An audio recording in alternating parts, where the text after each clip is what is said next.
thank you for talking with me too. You sure you have a minute? Sure, of course. Anything for you. Okay. There's something I need to tell you that's been weighing on my heart for quite some time. Okay. And I hope you understand. It's not something that I do on a regular basis or anytime, but it's something that has come to a point that I need to tell you about this. I'm listening. Shanessa? Yes, Sugar Biscuit. I'm in love with you. What? I'm married. I know. And I'm married to your friend. And I love my husband. It's about trust and honesty, Sugar Biscuit. I know. And I've been loving you for 2 years now. And it's just weighing too heavy on me. I had to tell you. Well, you know nothing could ever transpire between us because I love my husband and I'm married. I'm a married woman. A loyal married woman at that. But I need you. I need you because I love you. Well, I'm sorry. I mean, the only advice that I can give you, Sugar Biscuit, is I suggest that you go find your own woman.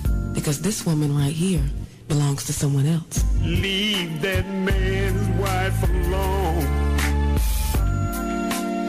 If you want to be loved, go and get your own. Leave the other man's wife alone. Stay away from his home. If a man got a wife,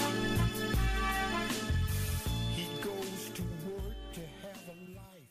Oh, yeah. You're listening to your station for today's R&B and Classic Soul. We're KISS 107.7 FM, and it's your girl, Shanessa Fenner. And this is Real Talk with Dr. Shanessa Fenner. And today with me, I have the Southern Soul artist, Mr. Grown Folks, Carl Marshall, via telephone in Katy, Texas. How you doing, Carl? I'm just so happy to be back talking with Dr. Shanessa Fenner on the Real Talk. That's right. It's 107.7. Now, Carl, let's talk a little bit about the inspiration behind Leave That Man's Wife Alone.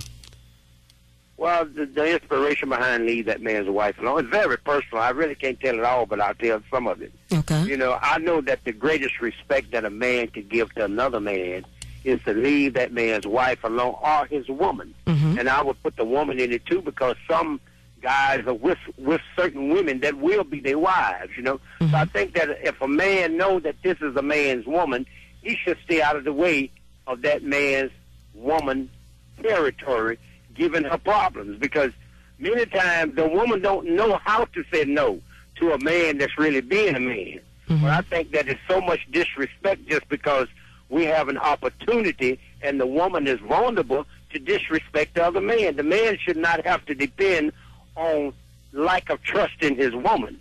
He should have to depend on the respect of the man for the woman being the other man's woman. Mm-hmm. You see, I just see things a little different from some other people. Okay. Would you say that's right or wrong?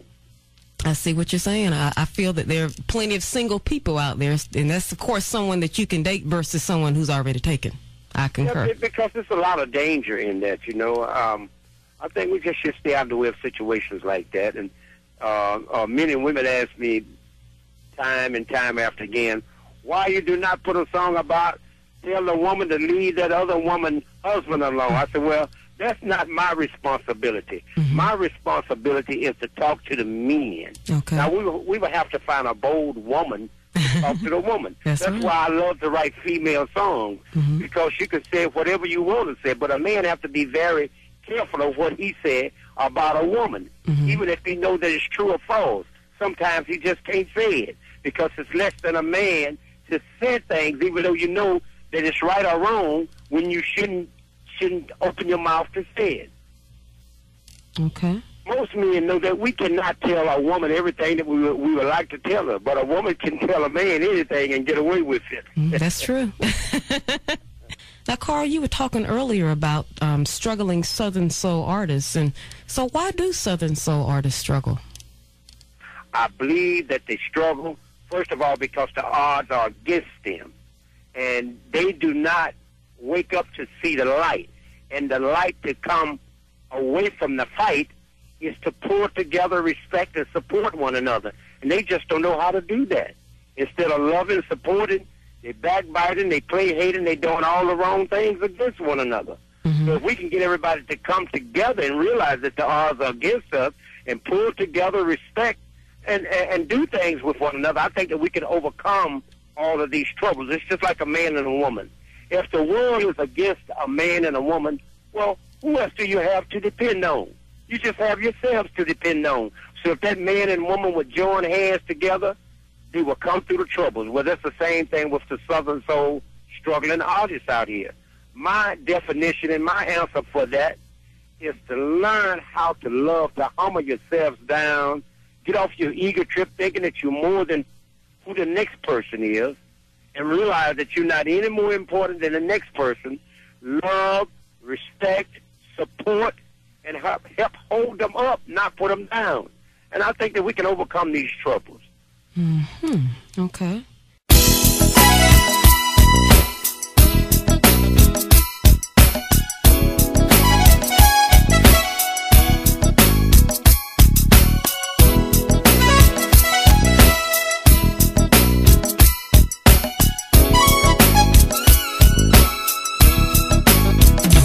I was brought up the hard way.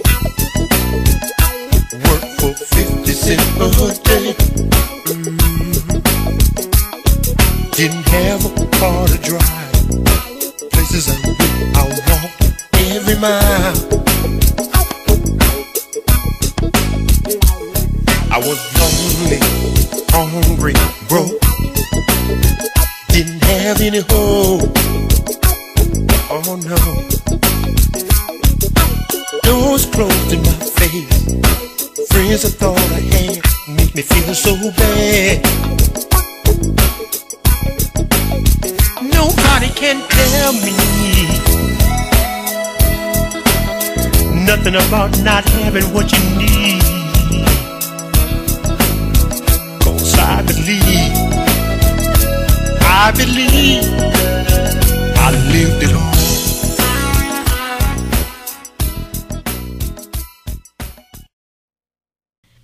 On your latest album, Love Who You Want to Love, Carl, I know that number 12 is your favorite. It's entitled I Lived It All. Let's talk a little bit about that. Well, everybody like to give a story about the history in life. You know, people look at Carl Marshall, and I love to put the shiny uniforms on and hit the stage and kick real hard and have some fun. And most people that don't know anything about the music business, they think that I was raised up with a gold or silver spoon in my mouth. I didn't have to work hard. I didn't have to go through anything.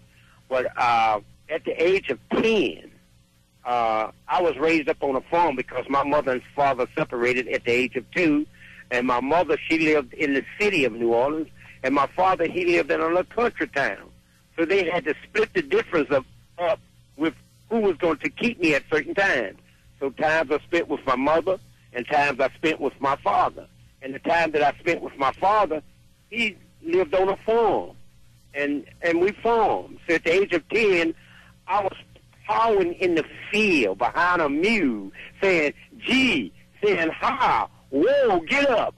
And I worked real hard, getting up at 6 o'clock in the morning, going to the cornfield, plowing, getting out at 12, getting a drink of water and some peas and rice to eat, back at work at 1 o'clock, and then come out the field until it was dark. We didn't go by time.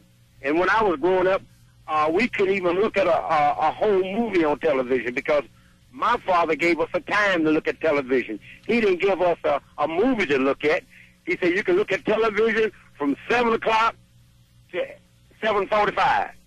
So if the movie wasn't over at 7:45, the TV goes off. So I was brought up the hard way. I believe that I lived it all. So.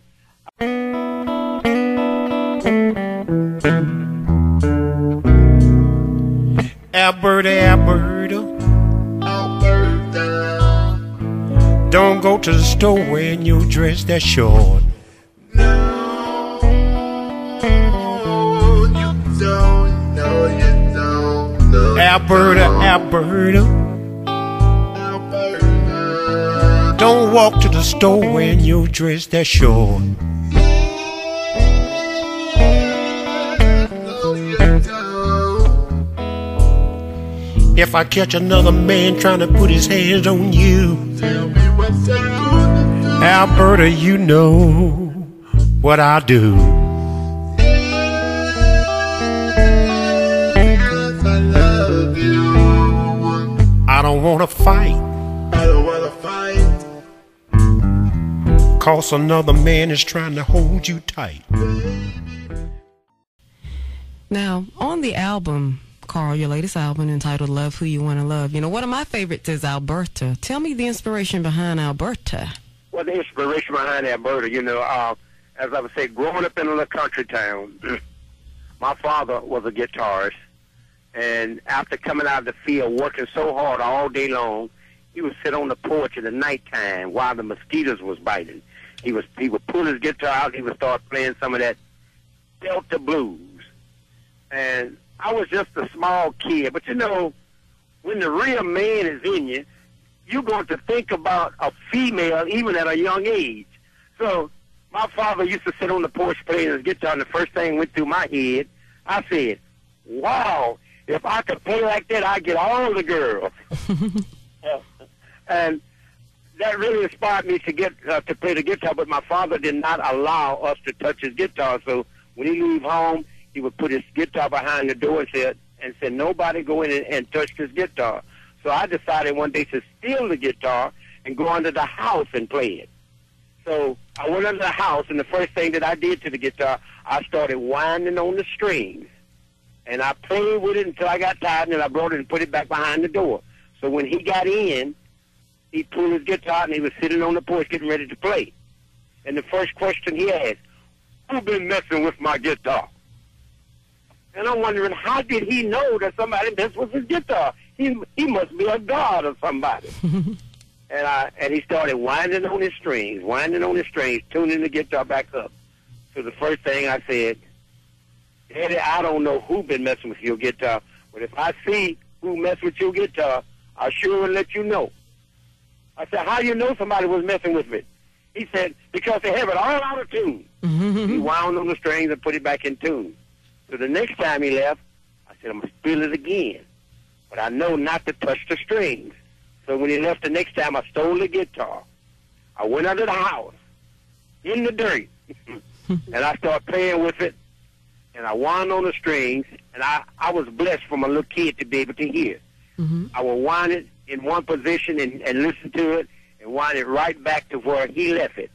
So I played with the strings all night long, learning how to tune it.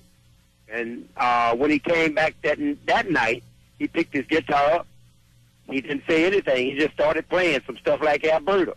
And that's the first kind of music I learned how to play, some Delta blues. So that song's come from the inspiration of my father being a guitarist. He never did teach me anything. I just watched his fingers and picked it up on my own. So that's how the story of Alberta came about. Okay.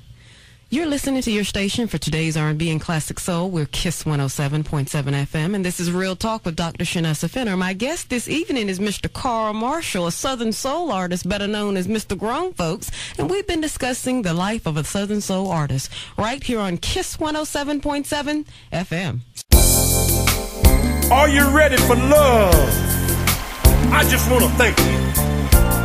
It took a long time to get the message good loving will make you cry around the world. But we finally made it. You are responsible for that. Now let me hear you scream for you. I have some of my friends standing here on stage with tears in their eyes, waiting to give a testimony about good loving will make you cry. Rue Davis. Oh, good loving. It'll make you cry, cry. Michelle Miller. I got me some